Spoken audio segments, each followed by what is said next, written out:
Better. I want to sort of start with actually challenging the basic premise of your question, because whilst I recognise that it's important for consumers to have access to affordable credit, I mean, I don't think anybody can argue with that, but I really challenge the idea that it's actually good to have access to credit per se, and I'll tell you why. Because I think one of the most damaging things that's happened in the UK over the past 2 decades or 3 decades has been the oversupply of consumer credit, particularly to low to medium income households. And I'll explain very quickly if I can. At the moment, as a result of in the post-financial crisis era, there are 3 types of sort of predatory, extractive industries that have emerged, targeting vulnerable households. There are the claims management companies. There are commercial debt management companies who charge people for debt advice they can get free from a charity. And then we have the growth of the subprime or payday lenders in the UK. Now, the reason why I call these extractive industries is because it's very simple if you think about it. If you're a middle class household, it actually makes financial sense to borrow to buy a home, because you expect that the value of that asset will grow over time to be worth more than the credit that you borrowed to buy the house. But we now know, we now expect really that lower to medium income households, particularly in the UK, will have very low prospects for social mobility or for income mobility. Their incomes are bound to stay flat and will probably fall over the next 5 years. Therefore, any industry that predates on that group of households and charges them very high interest rates, by definition, is actually sucking value out of those communities. If you think about it, if you're a household and you borrow £200, if you repay to a subprime lender, you probably end up paying around £320 for the cost of that credit. That is a net £120 that leaves that household. It is a net £120 that leaves the local community. So you have to multiply that up to understand the total impact on vulnerable communities of allowing unrestricted supply of payday or high cost credit. But of course, there are other reasons why it's been a real dangerous mistake to allow the unrestricted supply of credit. If you think about it, the next panel is about savings.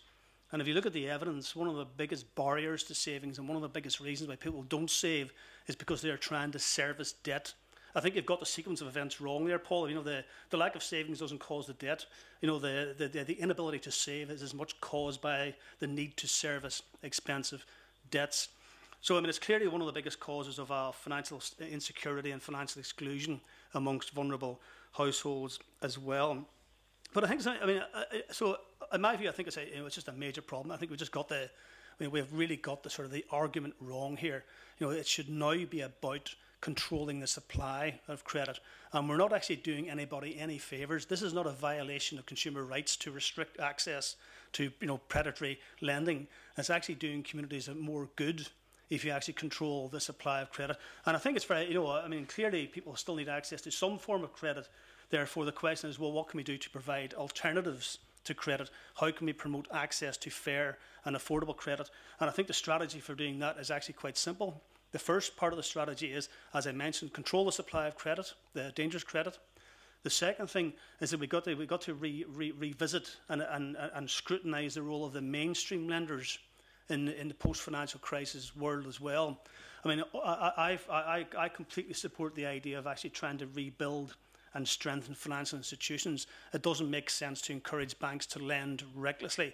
So it's quite right that the regulators like the European Banking Authority and the Commission itself are trying to improve the prudential regulation of our big lenders. But we've got to really scrutinise them much more closely in terms of their performance of lending to vulnerable or marginalised households. I think what you can do that by simply a very simple measure, by introducing some of the transparency measures that they have in America around the Community Reinvestment Act. We've got to scrutinise these lenders more in terms of the performance for the whole of society, not just for the middle classes in society. But I think the third measure then, just to finish off really, is the question of how do you promote access to fair and affordable credits? How do you promote the role of community lenders such as credit unions, as Paul has actually mentioned? Well, the first way you do that is by, as I say, restricting the supply of dangerous credit. Because in the UK, for every £1 the community lenders make, subprime lenders make £4. So it's a 4-to-1 ratio. So the activities of the predatory lenders are actually squeezing out, they're throttling the activities of the good lenders. So if you want to encourage good credit, the first thing you have to do is control the supply of bad credit, and then you can start promoting, finding other ways to promote access to good credit. One good way of actually doing it is, I'm very much in favour of adopting some of the American models where you set up things called social investment bonds, which actually leverage capital into the community lending sector. I think that way you actually encourage sustainability and you increase the pool of capital available to consumers. So there you have it, 3 simple measures. Yeah.